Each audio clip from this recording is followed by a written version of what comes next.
اس کے اوپر کوئی آواز نہیں اٹھائے گی، نہ اس کے اوپر کوئی احتجاج کرے گی۔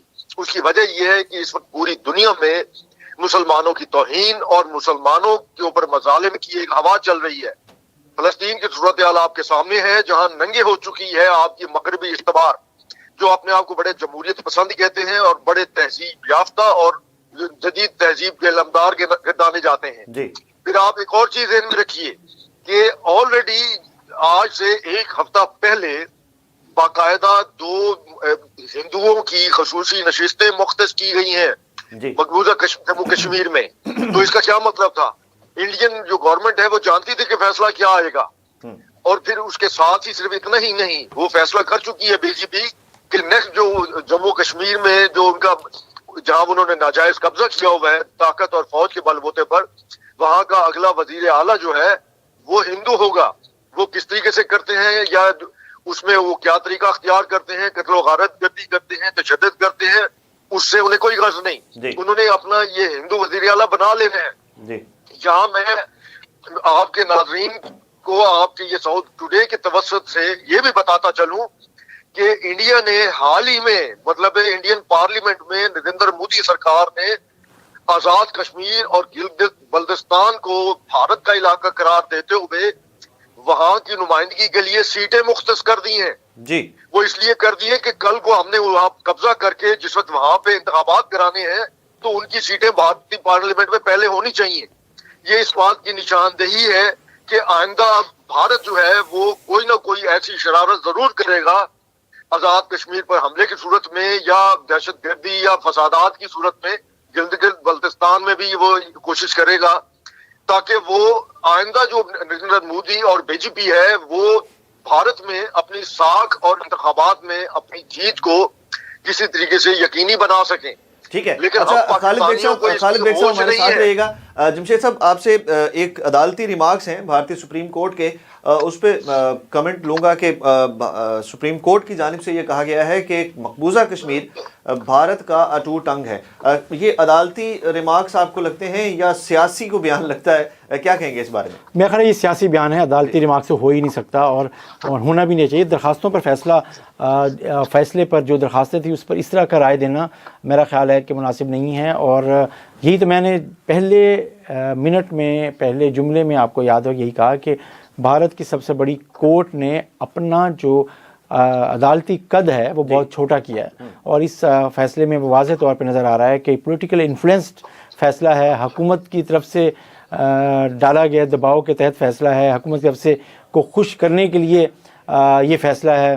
اور یہ سب چیزیں اگر ہم دیکھیں تو اوور آل جو مرضی کر لیں انٹرنیشنلی جو ہے فورمز کے اوپر اب وہ جو بات ہے کہ جس کی نشاندہی پاکستان کر چکا ہے، جس کی نشاندہی کشمیری عوام کر چکے ہیں، جس کی نشاندہی OIC کر چکے ہیں، UN میں بھی آلریڈی یہ آپ کو پتہ یہ معاملہ موجود ہے، تو انٹرنیشنل فورم پہ میرا خیال ہے اس پہ کوئی اثر نہیں پڑے گا۔ لیکن اب اس کے جو امپیکٹس ہیں وہ یہ دیکھیں کہ OIC کو آگے آنا چاہیے، پاکستان کا ایک رد عمل آئے گا، مسلم ممالک کا بھی آنا چاہیے، اور ساتھ ساتھ جو فورمز ہیں انٹرنیشنل فورمز اس کے اوپر آواز بلند کرنی چاہیے، اور جو مقامی لوگ ہیں ان کے اندر ایک جو پھر ریاکشن آئے گا وہ بھی کوئی اچھا نہیں ہوگا، جیسے ریاکشن بھی اچھا نہیں ہوگا، اور اس کے بعد ان کے اوپر جو مظالم دوبارہ سے ایک نئی لہر شروع ہوگی، وہ بھی ایک المناک صورتحال پہلے بھی وہاں چل رہی ہے اور مزید بھی خدشہ ہے۔ جمشید صاحب ابھی خالد بیگ صاحب نے بتایا کہ بھارت کی جانب سے انڈیا کی جانب سے یہ پلاننگ یہ چیز بھی سامنے آئی کہ گلگت بلتستان کے حوالے سے بھی سیٹیں مختص کی گئی ہیں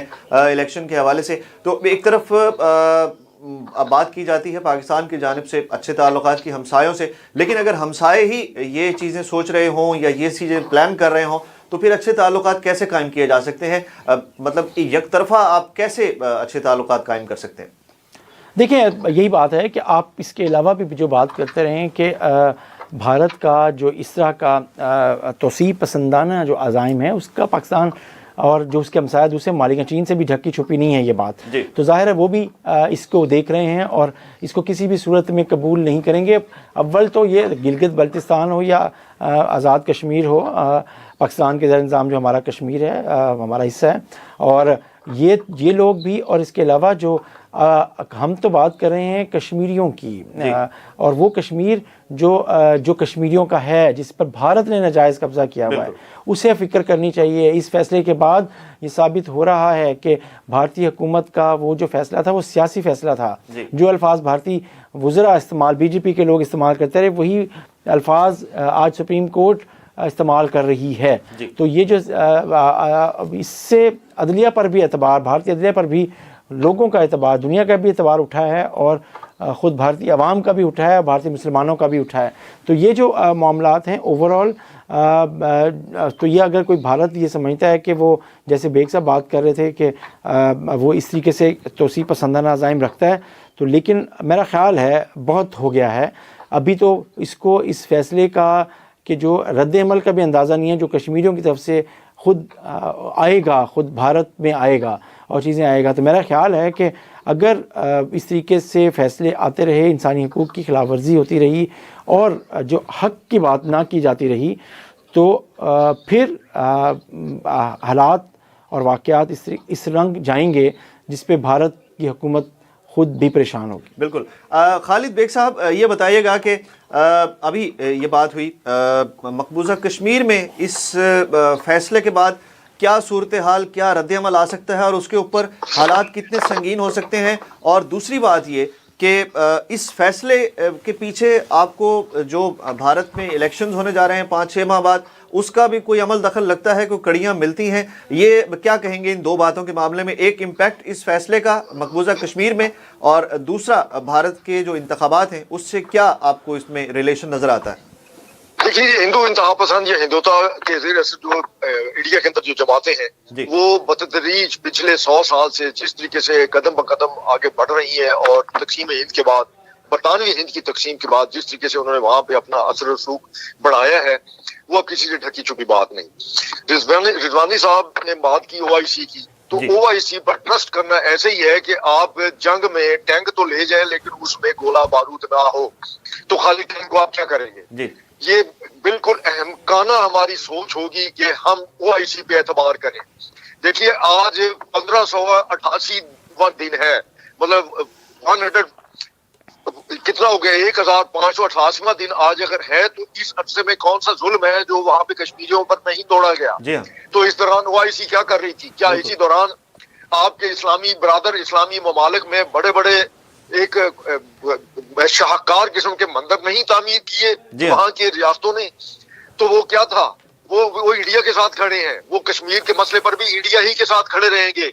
وہ زبانی کلامی چاہے جو مرضی بیان بازی کرتے رہیں، اس طریقے سے بیان بازی سے کچھ نہیں ہوگا۔ ان بیان بازیوں میں فلسطین کے ساتھ جو ہو رہا ہے، 20,000 لوگ جن میں 10,000 کے قریب بچے اور معصوم اور خواتین شامل ہیں، تو اس میں OIC نے کیا کر لیا؟ ان کے گرد جو جتنے مسلم بڑی ریاستیں ہیں انہوں نے کیا کر لی ہے؟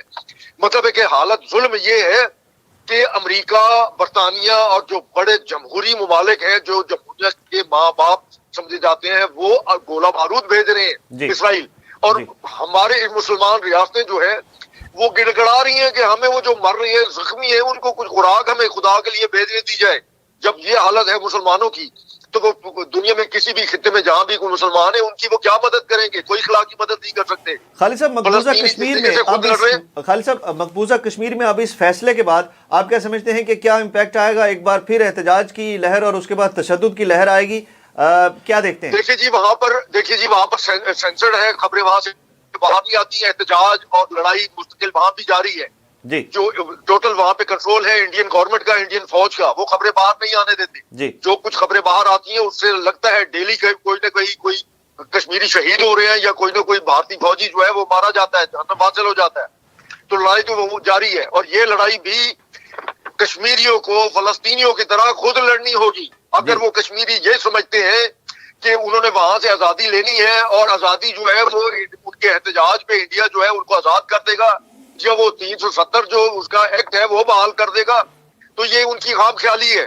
خالستان کی صورتحال آپ کے سامنے ہے۔ مطلب انڈیا اتنا جو ہے وہ اس نے اس کے اندر ایک ہو گیا، ہر دھرمی پر اتر آیا ہے کہ اس نے سفارتی تعلقات کی پرواہ نہ کرتے ہوئے پہلے کینیڈا میں جو ہے ایک سکھ کو قتل کیا، سکھ لیڈر کو، رہنما کو، خالستان والے کو، جی۔ اور پھر جو ہے وہ امریکہ میں بھی منصوبہ بنایا کہ وہاں ایک سکھوں کا جو سب سے ہر دل عزیز اور بہت ہی مشہور و معروف بنو جو ان کا لیڈر ہے اس کو قتل کر دیا جائے. ٹھیک ہے. اور وہ تو امریکہ نے اس لیے رد عمل دیا کہ یہ امریکہ کی بہت بڑی بےزتی ہوتی جی. اور اس کو ناکام بنا دیا انہوں نے. خالد صاحب یہ بتائیے گا کہ اب جیسے آپ نے کہا کہ او آئی سی کا فورم بھی اس معاملے میں اب تک ہمیں ایکٹیو نہیں نظر آیا یا اس کی پر اثر اقدامات نہیں نظر آئے. اب کیا ہو سکتا ہے سفارتی سطح پر پاکستان کیا کوشش کر سکتا ہے؟ مختصراً بتائیے گا کہ آگے ہو کیا سکتا ہے، کیونکہ اب ایک تو بھارت کا اقدام، اس کے بعد عدالت کی جانب سے اس کی توثیق کی گئی ہے، کیا کہیں گے؟ دیکھیے جی، ایک تو انڈین گورنمنٹ جو ہے اور مقبوضہ کشمیر میں جو ناجائز قابض جو بھارتی فوج ہے اس کے حوصلے بلند ہوں گے. جی. مقصد یہ ہے کہ اب ان کے پاکستان کے خلاف جو ہے، جو ہمارا پاکستان کا جو مشرقی سرحد ہے، بارڈر ہے یا لائن آف کنٹرول ہے، وہاں پر بھی وہ کوئی نہ کوئی شرارتیں کرنے کی کوشش کرے گا. جی. ابھی ایشیا پیسیفک فورم کی جو ایک رپورٹ آئی ہے جس میں انہوں نے لکھا ہے کہ افغانستان جو ہے وہ اس وقت پاکستان میں دہشت گردی کے لیے بیس ہب بن چکا ہے، اور وہاں پر 23 کے قریب یا 27 کے قریب دہشت گرد جماعتیں جو ہیں وہ باقاعدہ متحرک ہیں پاکستان میں دہشت گردی کے لیے. وہ انہوں نے اپنی رپورٹ میں انڈیا کا نام نہیں لیا. جی. لیکن وہاں پر انڈیا کے جو اثرات ہیں وہ کسی سے ڈھکے چھپے نہیں ہیں، اور وہاں انڈیا ہی جو ہے وہ کرا رہا ہے. اور آپ کو یاد ہوگا کہ 2013 سے 15 تک جو ہے وہ شیخ ہیگل جو ان کا سیکرٹری ڈیفینس تھا، اس نے باقاعدہ تسلیم کیا تھا کہ انڈیا جو ہے افغانستان کو پاکستان میں دہشت گردی کے لیے یا پاکستان پر حملوں کے لیے دوسرے محاذ کے طور پر استعمال کر رہا ہے. جی. اس سب چیز کے ادراک ہونے کے باوجود پاکستان میں ایسے عناصر کی کمی نہیں ہے جو کہتے ہیں چھوڑو کشمیر کو، ہمیں جو ہے نا بزنس کرنا چاہیے انڈیا کے ساتھ، ہمیں انڈیا کے ساتھ جو ہے نا دوستانہ مراسم پیدا کرنے چاہیے. جی. اور آپ کے سوشل میڈیا پہ بھی پروپاگنڈا جو ہے یہ مستقل جاری رہتا ہے کہ یہ پاک فوج کا کیا جا رہا ہے. اچھا خالد صاحب یہ بتائیے گا، خالد صاحب میں نے آپ سے یہ سوال کیا، ایک بار پھر دہراتا ہوں کہ پاکستان اب سفارتی سطح پر اس معاملے میں آواز اٹھا سکتا ہے، کوئی پر اثر اقدامات ہو سکتے ہیں یا نہیں؟ مختصراً. جی. جی بالکل، پاکستان اس میں بہت بڑا فریق ہے. اس میں پاکستان جو ہے بہت بڑا فریق ہے، اور یہ قراردادیں جو ہے اقوام متحدہ میں گل سڑ رہی ہیں. تو یہ باقاعدہ پاکستان کو اس کے اوپر جو ہے ایک پورا جو ہے ایک وفد تشکیل دینا چاہیے جو عالمی سطح پر دنیا کے ممالک میں جائے، ان کو احساس دلائے کہ کشمیری جو ہے ان کے ساتھ کیا ہو رہا ہے. جی. کشمیر جسے جنت نظیر کہا جاتا تھا وہ جہنم نظیر بن چکا ہے. تو اس کے لیے متحرک ہونا ہوگا. اس کے لیے کچھ معاملات جو ہے پاکستان کے اندر جاری جو سیاسی کشیدگی ہے یا ایک دوسرے کو نیچا دکھانے اور ایک دوسرے کے خلاف بیان الیکٹرانک چینلز کو کشمیر کے لیے مختص کرنا ہوگا. صرف پی ٹی آئی نہیں، یہ کوئی پی ٹی آئی کا ہی فرض نہیں ہے. جی. ہمارے جو باقی جتنے پاپولر جتنے نیشنل ٹی وی چینل کیا ان کا فرض نہیں بنتا؟ ان کے اوپر جتنے دانشور آ کے بیٹھتے ہیں اور دانش بگیڑتے ہیں کیا ان کا فرض نہیں بنتا کہ وہ دنیا کے بتائیں کہ کشمیر میں مقبوضہ جموں و کشمیر میں کیا مظالم ہو رہے ہیں؟ اور یہ جو 370 کو انہوں نے جائز قرار دیا بھارتی سپریم کورٹ نے، تو باقاعدہ اس میں ہمارے وکلاء کو بھی چاہیے، ہمارے جو وکلاء کی تنظیمیں ہیں انہیں چاہیے کہ وہ اس کے اوپر احتجاج کریں. ٹھیک ہے، بہت شکریہ. جی خالد بیگ صاحب بہت شکریہ اپنی قیمتی آراء سے ہمیں آگاہ کرنے. جمشید صاحب لاسٹ کویشچن لوں گا. خالد بیگ صاحب نے کہا کہ اس پہ وقت تشکیل دینا چاہیے. سفارتی سطح پر ابھی ایک بات ہو رہی تھی کہ تگڑی سفارت کاری ہونی چاہیے. پاکستان کو کیا کرنا چاہیے اس معاملے میں مقبوضہ کشمیر کی خصوصی تحصیل بحال کرنے کے لیے؟ کیا پاکستان اس پوزیشن میں ہے کہ کچھ کر سکتا ہے، اور کیا اقدامات ہو سکتے ہیں؟ رائے عامہ کو منظم کرنے کے لیے، خاص طور پہ عالمی رائے عامہ کو منظم کرنے کے لیے ظاہر ہے جو ایک کمپین کی ضرورت ہے، اور پاکستان کے فورن آفس کو ایک ایگریسیولی، جیسے خالد صاحب بھی بات کر رہے تھے، سٹیپس لینے کی ضرورت ہے. اور جو فورمز ہیں، عالمی فورمز ہیں، دوبارہ سپریم کورٹ کے اس فیصلے کی بھارتی سپریم کورٹ نے جو دیا ہے فیصلہ، اس کے حوالے سے جو وہاں پہ بنیادی حقوق نظر انداز ہوئے اس فیصلے میں بھی، اس کو نئے سرے سے عالمی فورمز پر بھی اٹھایا جانا چاہیے، اپڈیٹ کرنا چاہیے. اور دوست ممالک جو انفلوئنس رکھتے ہیں عالمی برادری کے حوالے سے، اور دوست ممالک کسی اور کو بھی کنوینس کر سکتے ہیں، تو ہمیں ان کو بھی اعتماد میں لینا چاہیے. تو میرا خیال ہے کہ فوری طور پہ پاکستان کی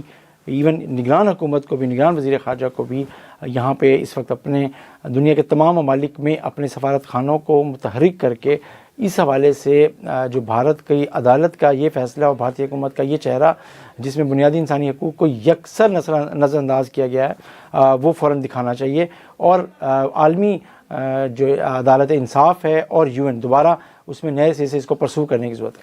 بہت شکریہ جمشید رضوانی صاحب. اپنے ناظرین کو چھوٹی سی بات کرنا چاہتا ہوں. جی جی جی جی دیکھیے اگر پاکستان میں کشمیری جو ہے پاکستان کے سپریم کورٹ میں یہ کیس لے جائیں اور بتائیں کہ یہ ہمارا ہی ایک خطہ ہے, اس کے اوپر انڈیا ناجائز قابض ہے اور اس طریقے سے وہاں ان کے حقوق جو ہے غصب کیے جا رہے ہیں, اگر انڈین سپریم کورٹ جو ہے وہاں پہ اپنا حق نہ رکھتے ہوئے کشمیریوں پر وہ اگر فیصلہ دے سکتی ہے کہ مقدمے کی سماعت کر سکتی ہے, تو کیا پاکستان کا سپریم کورٹ جو ہے وہ اس مقدمے کو نہیں سن سکتا؟ تو میری گزارش یہ ہے کہ باقاعدہ ہمارے آزاد کشمیر سے تعلق رکھنے والے کچھ وکلاء یا کچھ تنظیمیں جو ہیں وہ رجوع کریں پاکستان کے سپریم کورٹ سے اور ان کو بتائیں کہ جناب یہ ہمارے ساتھ زیادتی ہو رہی ہے اور ہماری داد رسی کی جائے. جی تو کم از کم ایک فیصلہ جو ہوگا وہ بھی ایک نظیر ہوگا جو پاکستان سپریم کورٹ کی طرف سے آئے گا, حقائق پر مبنی ہوگا. یہ میری ایک گزارش ہے اور امید ہے کہ آپ بھی اس سے حامی ہوں گے, اس کی بات کریں گے اس بات کی. جی بالکل. خالد بیگ صاحب کا کہنا ہے کہ پاکستان میں بھی یہ مقدمہ لڑا جا سکتا ہے. کشمیر سے تعلق رکھنے والے افراد ہیں یا سیاسی رہنما ہیں, وہ پاکستان کی جو سپریم عدالت ہے وہاں پر یہ کیس دائر کر سکتے ہیں. ایک بار پھر اپنے ناظرین کو بتاتے چلے, بھارتی سپریم کورٹ کی جانب سے ایک اور افسوسناک فیصلہ, انسانی حقوق کے خلاف فیصلہ, مقبوضہ کشمیر کے شہریوں, مقبوضہ کشمیر کے لوگوں کے خلاف فیصلہ آج آیا ہے, جس میں مقبوضہ کشمیر کی خصوصی حیثیت ختم کرنے کے خلاف جو درخواستیں تھیں مسترد کر دی گئی ہیں اور 2019 کا مودی سرکار کا جو مقبوضہ کشمیر کے حوالے سے ظالمانہ اقدام ہے اس کی توثیق کر دی گئی ہے اس فیصلے میں. جبکہ دوسری جانب اس فیصلے کے ساتھ ہی جو کشمیری حریت پسند رہنما ہیں, عمر عبداللہ ہیں, محبوبہ مفتی ہیں, ان کی نظر بندی کے لیے اور ان کے خلاف بھی اقدامات جو ہیں مقبوضہ کشمیر میں وہ شروع ہو چکے ہیں. بھارتی سپریم کورٹ کی جانب سے یہ کہا گیا ہے کہ مقبوضہ کشمیر بھارت کا اٹوٹ انگ ہے اور آرٹیکل 370 کا نفاذ جو ہے اس کی توثیق کر دی گئی ہے بھارتی سپریم کورٹ کی جانب سے. اب تک کے لیے اتنا ہی. مزید اپڈیٹس کے لیے دیکھتے رہیں ساؤتھ ٹوڈے.